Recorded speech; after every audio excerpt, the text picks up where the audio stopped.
और उस शख्स को तो मैं आलिम मानता ही नहीं जो इल्म की जगह पर डिप्लोमे लिए घूम रहा हूं। क्या कहने हैं, वाह वाह। मुझे उससे कोई लेना देना नहीं। खाली टोपी कुब्बे जुब्बे से कुछ नहीं हो जाता। पगड़ी तो इब्लीस भी लंबी चौड़ी लगाता था, लेकिन इज्जतें रब ने जिब्रील को अता की है, बाकी फरिश्तों को अता की है। उस्ताद था फरिश्तों का, निकाल कर फेंक दिया गया। जो शागिर्द थे आज भी जन्नत में है। गोया बताया गया रुतबे रुतबे मर्तबे ये उस्ताद शागिर्दी से नहीं बल्कि अदब से मिलेंगे। जो अदब वाला होगा वो जन्नती होगा, जो बेअदब होगा उसे जहन्नम का ईंधन बना दिया जाए। माशाअल्लाह मिंबर रसूल पर आप देख रहे हैं उस्ताजुल उलमा फ़क़ीहुल अज़हर हज़रत अल्लामा मौलाना मुफ्ती क़ारी अलाउद्दीन साहिब क़िबला दामज़िल्लहु आली मिंबर रसूल पर जलवागर हो चुके हैं। अल्लाह ताला हज़रत को शिफ़ाए कामिला सेहत आजिला अता फरमाए। आमीन। मौला करीम हज़रत को उम्र खिज़र अता फरमाए। चलें आगे, थके तो नहीं अभी आप लोग? जो सुनना चाहते हैं जरा बोल दें या रसूल अल्लाह। अल्लाह आपको सलामत रखे। ये संभल की जमीन है, ये जलालपुर है। उम्मीद है कि हाँ जितने लोग आए होंगे सारे अकीदे के पाक लोग आए होंगे। जी जी बेशक। मैं अर्ज कर रहा था आपसे, ये नफरतें पैदा की जा रही हैं, सिर्फ रोटियां सेकी जा रही हैं अपनी अपनी।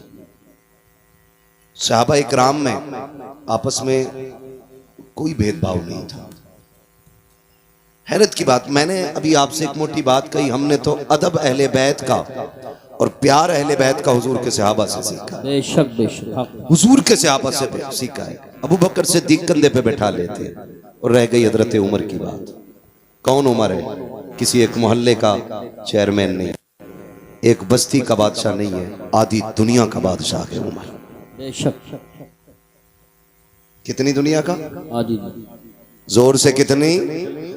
आधी दुनिया का बादशाह है उमर।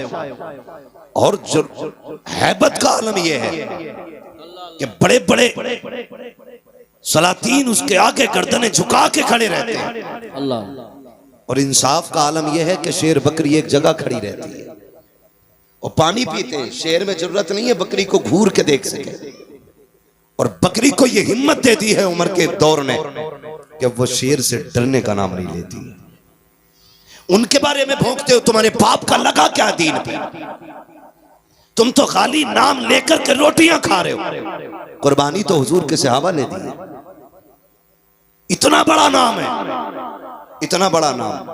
आज ना अगर बुरा ना मानिए, अगर कोई नेता बैठा होता, अगर वो जीत जाए ना, छोटी वाली कौन सी होती है वो कुर्सी ना, बीटीसी, हाँ प्रधानी तो उससे बड़ी है।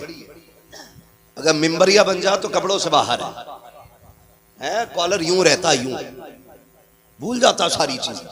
आधी दुनिया का बादशाह उमर। जानते हो ईद के दिन नंगे पैर नमाज पढ़ाने गए, ईदगाह के लिए नंगे पैर निकले, वापस नमाज पढ़ा के आए, पैर धुल रहे हैं।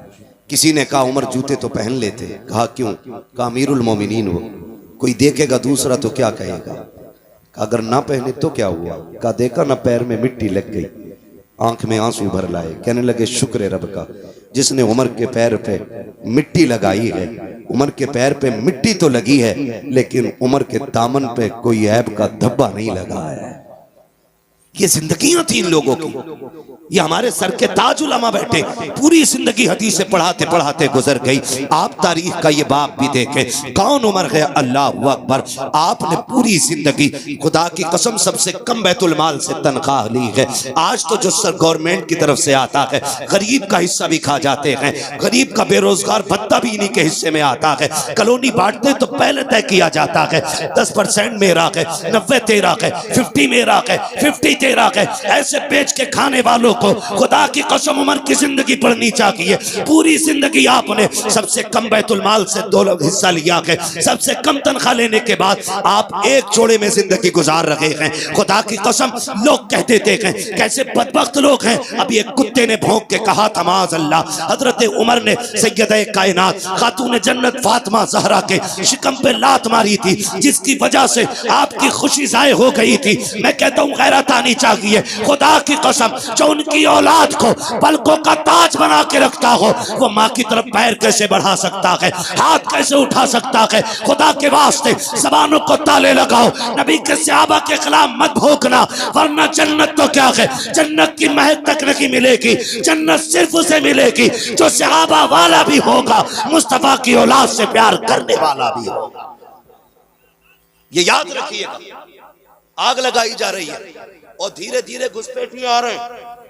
हमारी मस्जिदों से खुतबे ले जाते हैं, खुतबे जैसे खुतबे इल्मी हुआ, इन खुतबों को चुरा के दूसरे खुतबे रख जा रहे हैं और उन खुतबों से शेखैन का नाम काटा जा रहा है। गैरत नहीं आती है?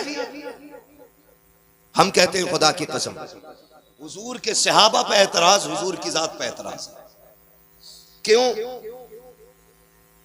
हजरत का कोई शागिर्द किसी मस्जिद में जाए और अगर वो चोरी कर ले तो लोग क्या कहेंगे? कारी साहब कैसा आदमी भेजा था, मस्जिद की गोलक लेके भाग गया। और अगर ऐसा बंदा आए हजरत के शागिर्दों में जो रात को बैठे बैठाए मदीने की हाजिरी करा दे, तो आप कहेंगे हजरत कितना नेक भेजा है। जब सजदे में जाते हैं ना तो फिर खुदा की कसम बड़ी बरकतें दिखाई दे देती है। तो ये क्रेडिट भी इन्हीं की जात को जाएगा। अगर कोई शागिर्द गलती कर दे तो जिम्मेदार भी उस्ताद होता है। मुझे बताओ, अगर आपका शागिर्द, लोग ना अभी जो मुनाजरा चल रहा था उसमें सनद दिखा रहे थे, है ना, सनद दिखा रहे थे। कुरान और हदीस की बातें करने वाले मुंह झांक रहे थे। मैं एक बात कहूं, सीधी सी बात है, मैं तवज्जो है भाई, देख थोड़ा सा, जिसको जहां जगह मिले खड़े रहिए, बोलिएगा ना, डिस्टर्ब करेंगे तो मैं बात नहीं कर पाऊंगा। मेरे राहे तलब को आसमां के पार जाना है, ये ख्याल रखिए। मुझे बहुत आगे तक की सूझ रही है, भी मैं आगे जाऊंगा, मगर बीच में डिस्टर्ब करेंगे, आप लोग आपस में खड़े होने का झगड़ा करेंगे, मसला ही खराब हो जाएगा। तो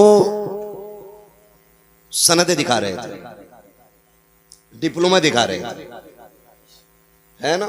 शर्त लगी थी, शर्त ये लगी थी ना, मुस्तनद आलिम मुनाजरा करे, मुस्तनद आलिम।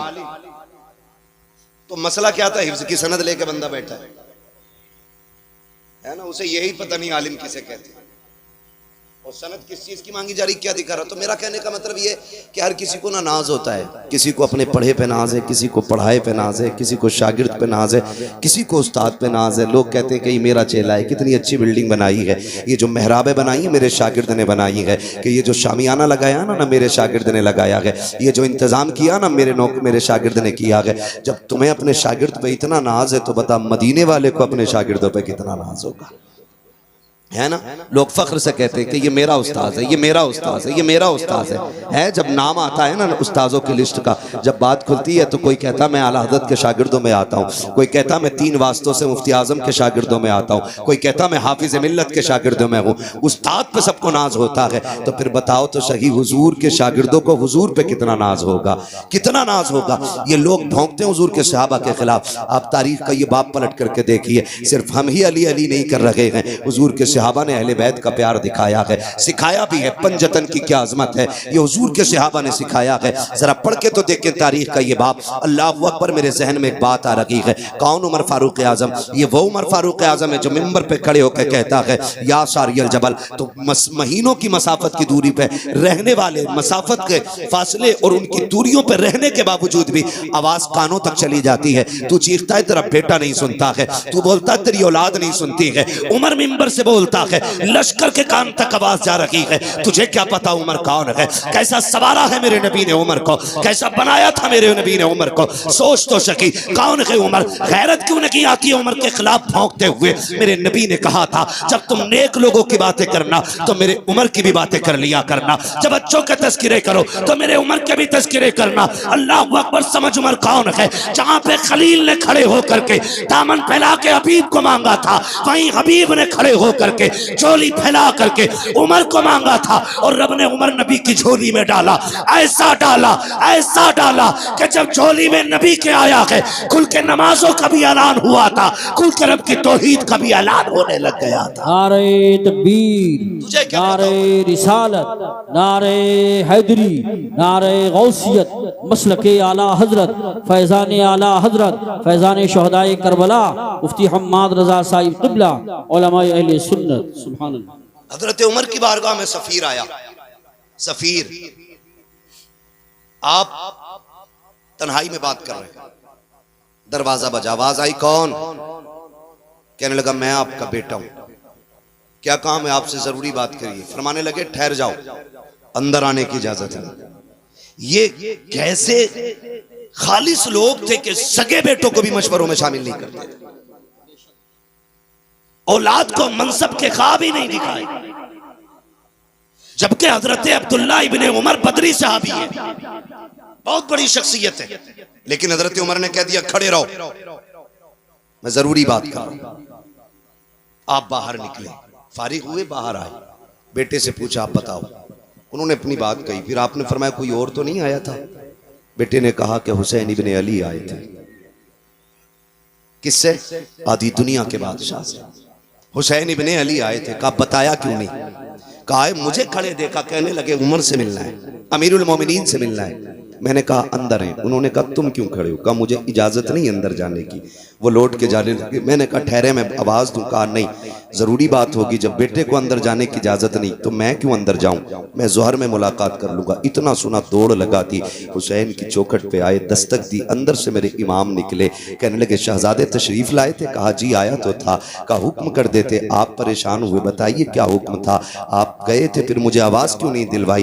कहने लगे आप अमीरुल मोमिनीन हो, दीन की जिम्मेदारी आपके कांधे पे है, इसलिए मैं लौट आया था। जब बेटे को अंदर आने की इजाजत नहीं, मैं कैसे अंदर आ जाता? खुदा की कसम हजरत उमर की आंख में आंसू आ गए, रो के कहने लगे शहजादे बताओ तो सही, आप कहां मैं कहां, मेरी औकात क्या है? पगड़ी उतारी और शहजादे के कदमों पे रख दी। फरमाने लगे बताओ तो शहजादे उमर की औकात क्या थी? कौन था उमर को पहचानता? आज जो इज्जतें मिली है तुम्हारे नाना के सदक़े में मिली है, आज जो उमर को वकार मिला है तुम्हारे नाना की नालायन के सदक़े में मिला है। शहजादे सबके लिए पाबंदी हो सकती है, लेकिन नबी के बेटों के लिए उमर की चौखट पे कोई पाबंदी नहीं हो सकती। तुम किस उमर की बात करते हो? किस उमर की बात करते हो? खुदा की कसम ये वो उमर है जिसकी मर्जी के मुताबिक कभी कभी आयतें अल्लाह कुरान में नाजिल फरमा देता है। हाँ, ये हजरत उमर है। समझने की कोशिश करें, इन्होंने हमें सिखाया सहाबा का अदब क्या है, इन्होंने हमें बताया अहले बैत से प्यार कैसे करना है। खुदा की कसम खाली अली अली कह के जन्नत नहीं पाओगे, हुजूर के बाकी सहाबा को गाली दो और अली अली का नारा लगाओ। ये तो पूछ के अली भी तुझसे राजी है कहने की, वो तो खुदा की कसम कैसे लोग थे, कहते हक मारा अली का। मैं कहता हूँ हमारा अली इतना कमजोर नहीं है जिससे कोई उसका हक छीन लेता। हक तो बड़ी बात है, कोई अली से एक दिन का नहीं ले सकता था। हमारा अली इतनी पावर वाला है कि जब तलवार चलती थी आवाज आती थी शाके मरता शेर यज़दा कुव्वत परवरदिगार ला फता इल्ला अली ला सैफ इल्ला जुल्फ़िकार। सुभान अल्लाह, सुभान अल्लाह, वाह वाह वाह। हक छीन लिया। मुझे बताओ उमर हक पे ना होते तो अली बैठने देते? क्या बात। अगर उमर ना हक होते हुए बैठ गए तो क्या ये इल्जाम हजरत अली के सर पे नहीं आता? बोलो कौन सा दीन सुना रहे हो तुम हमें? क्यों गुमराह कर रहे हो कौम को? खुदा की कसम हम बरेली वाले हैं, अल्हम्दुलिल्लाह। हमारे एक हाथ में अहले बैत का दामन है, बेशक दूसरे हाथ में हुजूर के सहाबा का दामन है। बेशक न हम अहले बैत को छोड़ सकते हैं, न हम हुजूर के सहाबा को छोड़ सकते हैं। बेशक सहाबा भी हमारे हैं, अहले बैत भी हमारे, बेशक हक। ये सारे हमारे हैं। कान खोल के सुन लिया जाए, खुदा की कसम सुने उमर कौन है। आखिरी बात बता दूं, समझ में आएगा उमर कौन है। एक दौर ऐसा भी गुजरा, उम्मुल मोमिनीन, सच्चे बाप की सच्ची बेटी, फारसा बाप की फारसा बेटी, जन्नती बाप की जन्नती बेटी उम्मुल मोमिनीन हजरत आयशा सिद्दीक़ा रज़ी अल्लाह तआला अन्हा पर इल्ज़ाम लगाया गया। और इल्ज़ाम इतना सख्त था कि बाद सहाबा इकराम भी शशो पंज में थे। खुद मेरे महबूब का आलम यह था कि सरकार दो आलम सल्लल्लाहु तआला अलैहि वसल्लम के चेहरे से मुस्कुराहट खत्म हो गई। खुद उम्मुल मोमिनीन आयशा सिद्दीक़ा फरमाती हैं कि हुजूर मुझसे इतना प्यार करते थे कि एक लम्हे के लिए मुझे नजरों से ओझल नहीं होने देते थे, लेकिन आज जब घर में आए ना तो महबूब ने चेहरा फेर लिया। कहती हैं फिर क्या था, फिर तो बिजलियां गिर गई, कयामत टूट पड़ी। मैं हुजूर की जुदाई बर्दाश्त न कर सकी, बेरुखी ने मुझे मार डाला। मैंने कहा महबूब इजाजत दें तो मैं घर ना चली जाऊं, घर ना चली जाऊं। बच्चियों का अपना उसूल होता है, अगर कोई तकलीफ हो सोचती जाके माँ बाप से बातें करेंगे, दिल के हाल बताएंगे, ठंडे होंगे अरमान, कुछ तो कम हो जाएगा। ये सोच के कहती मैंने हुजूर से कहा आका मैं घर ना चली जाऊं। कहती आज बिना सोचे समझे हुजूर ने एकदम कह दिया चली जाओ। कहते फिर क्या एक नई कयामत थी। मैं बोझल कदमों से घर आई, सोचा अब्बा पूछेंगे बेटी क्या हुआ, माँ तसल्ली देगी। कहती लेकिन कुर्बान जाऊं माँ बाप की वफा पे, माँ बाप की वफा पे। जब आज मैं घर में आई ना तो मेरी माँ ने भी मुंह फेर लिया, आज अब्बा ने भी चेहरा फेर लिया।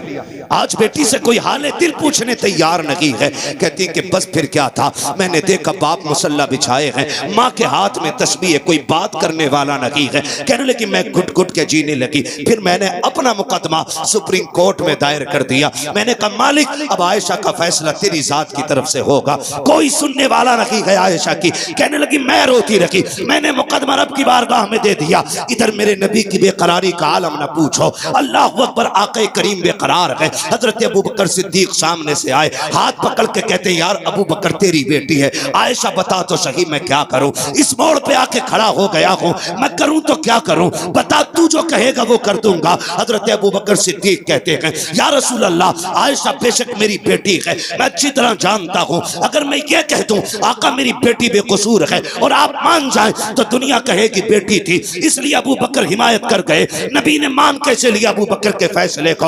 मेरे नबी से कहते हैं अबू बकर आका बेटी कमा मिला है, मैं कुछ नहीं कह सकता। अबू बकर भी गर्दन झुका के चले गए। आका फिर बेकरार है, सामने से हैदर कर्रार आ रहे हैं, कहा यार अली तू तो मेरा भाई है, तू बता क्या किया जाए, मैं इतना परेशान हूँ, आयशा को लेकर के क्या करना है। हजरत अली कहते हैं आका आप एक इशारा करें, सैकड़ों बाप बेटियां लेके हाजिर हो जाएंगे, आपके लिए किस चीज की कमी है, आप उदास क्यों हो रहे हैं। आका करीम फरमाते हैं अली अपना मशवरा दे के गए, मैंने देखा सामने से मेरा यार उमर आ रहा है, मैंने उमर को आते देखा, मैंने कहा उमर ठहर तो सही, तू जरा पता क्या करना है, तुझे तो मालूम है क्या बातें चल रही हैं, लोग क्या क्या कह रहे हैं। हजरत उमर कहते हैं जी या रसूल अल्लाह सब कुछ सुना है। कहा उमर तू बता क्या करना है। आका फरमाते हैं मेरे उमर ने मुझसे 2 सवाल किए थे, कहा महबूब मुझे 2 सवालों के जवाब दें। कौन से सवाल। कहा आका बताइए क्या आपके पसीने से कभी बदबू आई। कहा कभी नहीं आई है। क्या आपके बदन पे कभी मक्खी बैठी। कहा कभी नहीं बैठी। कहा महबूब फिर उदास क्यों होते हैं। जो रब आपके बदन पे मक्खी नहीं बैठने देता है वो आपके बिस्तर पे किसी नापाक औरत को कैसे आने दे सकता है। अगर आयशा नापाक होती रब कभी तेरे बिस्तर तक नहीं आने देता, और जब आई है खुदा की कसम पूरी दुनिया झूठी हो सकती है लेकिन तेरी आयशा किसी कीमत पे नापाक नहीं हो सकती। बेशक सुभान अल्लाह। नारे तकबीर, नारे रिसालत, नारे गौसियत, मसलके आला हजरत, फैज़ान आला हजरत, फैज़ान अहले बैत तहार, फैज़ान सहाबाए किराम, उलमाए अहले सुन्नत। सुभान अल्लाह। अल्लाह पर सोचे आका फरमाते अभी उमर के जुमले खत्म हुए थे इतने में जिब्रील आ जाते हैं और कुरान ने आयशा सिद्दीक़ा की बरात का ऐलान किया। सुभान अल्लाह। खुदा की कसम ये उमर है, इनका नाम लेके कौम को गुमराह करते हो। हम फिर कहते हैं शुक्र रब का उसने हमें सुन्नी बरेलवी बनाया है। हम हुजूर के अहले बैत से भी प्यार करते हैं, हम हुजूर के सहाबा से भी प्यार करते हैं। खुदा की कसम लोग बताओ काले कपड़े पहन के शराब पी के ढोलक गले में लटका के अली अली कर रहा है, वो कह रहे हैं हम अली वाले। खुदा की कसम सबसे पक्के बरेली वाले अली वाले हैं, सीधी सी बात। हाँ हम सबसे पक्के अली वाले हैं। हमसे पूछो अली कौन है, अली कौन है। अगर सिर्फ लफ्ज़ शेरे खुदा पे बात की जाए ना तो रातें कम पड़ सकती है। हैदर पे बात की जाए रातें कम पड़ जाएंगी। अली की जात पे गुफ्तगू की जाए तो महीने कम पड़ जाएंगे। वो अली की जात है। सोचे तो सही, बस इतना समझ लो अली वो है जिसके बारे में मेरे नबी ने अपनी बेटी का इंतखाब किया निकाह के लिए। बहुत बड़ी बात कह रहा हूँ। खातून जन्नत को जिनके लिए मेरे नबी ने मुंतखब किया, बेशक या ऐसे कह लो जिनको खातून जन्नत के लिए मुंतखब किया, वो ज़ात हज़रत अली की ज़ात है। बेशक आका करीम ने फरमाया मन कुन्तु मौलाहु फहादा अलीयुन मौला, जिसका मैं मौला उसका अली मौला। बेशक कितनी कमजोरी से बोल रहे हैं सुन्नी, जिसका मैं मौला उसका अली मौला, उसका। अली मौला। ये याद रखिएगा, अली का नाम है, अगर चेहरे बिगड़ जाएं तो समझ लेना ये जहन्नमी है, बेशक और बेशक। चेहरे खिल जाएं नाम सुन के तो समझ लेना जन्नती है। सुभान अल्लाह सुभान अल्लाह। जिसका मैं मौला उसका अली मौला। पीछे वाले लोग अब भी कुछ सोच के बोलेंगे, कल बोल दीजिएगा घर जाकर के बात समझ में आए तो। जिसका मैं मौला उसका अली मौला। आगे वाले खाली साथ दें, जिसका मैं मौला उसका अली मौला। अली मौला। वो खुदा की कसम देखें, दुल्हा भी लाजवाब, दुल्हन भी लाजवाब। दुल्हा वो है जिसके बारे में मेरे नबी ने फरमाया अना मदीनतुल इल्म व अलीयुन बाबूहा, मैं इल्म का शहर हूँ, अली उसका दरवाजा। दरवाजा। यही तो है ना सुन्नियों की घर की बरकत है। हाँ, आधी बात मौलवी कहता तो आधी बात कौम कह देती है। मैं इल्म का शहर हूं, अली उसका दरवाजा। ये जात हजरत अली की है। और जो दुल्हन है वो कौन है? सैयदा तैयबा ताहिरा आबिदा जाहिदा तकिया नकिया जकिया राकिया साजिदा काइमा साइमा सुभान अल्लाह। हाफिजा कारिया आलिमा फाजिला मुफ्तिया सैयदा कायनात खातून जन्नत फातिमा ज़हरा। सुभान अल्लाह माशाअल्लाह माशाअल्लाह माशाअल्लाह।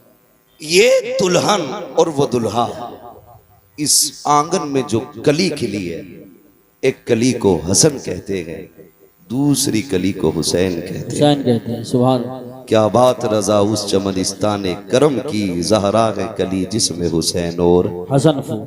हसन फूल। कमाल की बात यह है, जिम्मेदार लोग बैठे हैं, मैं पूरी जिम्मेदारी से कहता हूँ, कायनात में सबसे अफजल जात औरतों में खातून जन्नत की जात है, बेशक हक। हुजूर की बेटी की जात। और क्यों ना हो, क्योंकि सैयदा कायनात मेरे महबूब के जिगर का टुकड़ा है, हुजूर के जिगर का टुकड़ा है खातून जन्नत। और अल्लाह ने यह शान अता फरमाई है। दुनिया की सारी औरतों की बात करता हूं, कोई औरत ऐसी नहीं जिसको रब खुशियां अता करे और उसको औरत वाले अवारिजात लाहिक ना हो, सिवाय खातून जन्नत के। बेशक। यानी हर औरत की महीने में साल में नमाजें छूटती हैं, रोजे कज़ा होते हैं, लेकिन खातून जन्नत की वो जात है जिसकी एक रकात भी कज़ा नहीं। बेशक बेशक हक। दुनिया में कोई ऐसी औरत हो तो लाके दिखाओ। हसन सहरी के वक्त आते हैं, फजर पे खातून जन्नत मुसल्ला बिछा लेती है। और ये सिर्फ हसन के साथ नहीं, हुसैन आए तब भी नमाज कज़ा नहीं हुई, सैयदा ज़ैनब आई है तब भी नमाज कज़ा नहीं हुई। अल्लाह ने आपको ये फूल बख्शे, एक सजदा तक कज़ा नहीं हुआ खातून जन्नत का। बता, अगर माँ ऐसी हो, बाप ऐसा हो, तो फिर बेटे कैसे होंगे? अल्लाह अल्लाह अल्लाह। बेटे कैसे होंगे? कभी कभी लोग जब बयान करते ना, हुसैन ने नेज़े पे कुरान पढ़ा, नेज़े पे पढ़ा, मैं कहता हूँ अजीब मसला है, खाली नेज़े पे पढ़ना देखा है, माँ की गोद में कुरान सुनना नहीं देखा। हाय हाय हाय, क्या बात है। सुभान अल्लाह। अगर माँ दूध पिलाते हुए कुरान पढ़े तो फिर बेटे पे लाजिम है कि वो नेज़े पे भी चढ़ के कुरान पढ़े। सुभान अल्लाह माशा।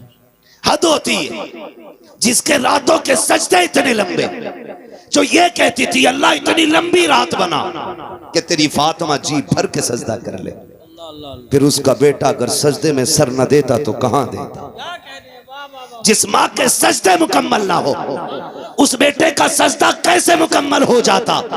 खुदा की कसम, खातून जन्नत ने सजदे किए, रातें खत्म हो गई, सजदा खत्म नहीं हुआ, फिर बेटे ने सजदा किया तो जाहिरी जिंदगी खत्म हो गई, सजदा खत्म नहीं हुआ है, सजदा खत्म नहीं हुआ है।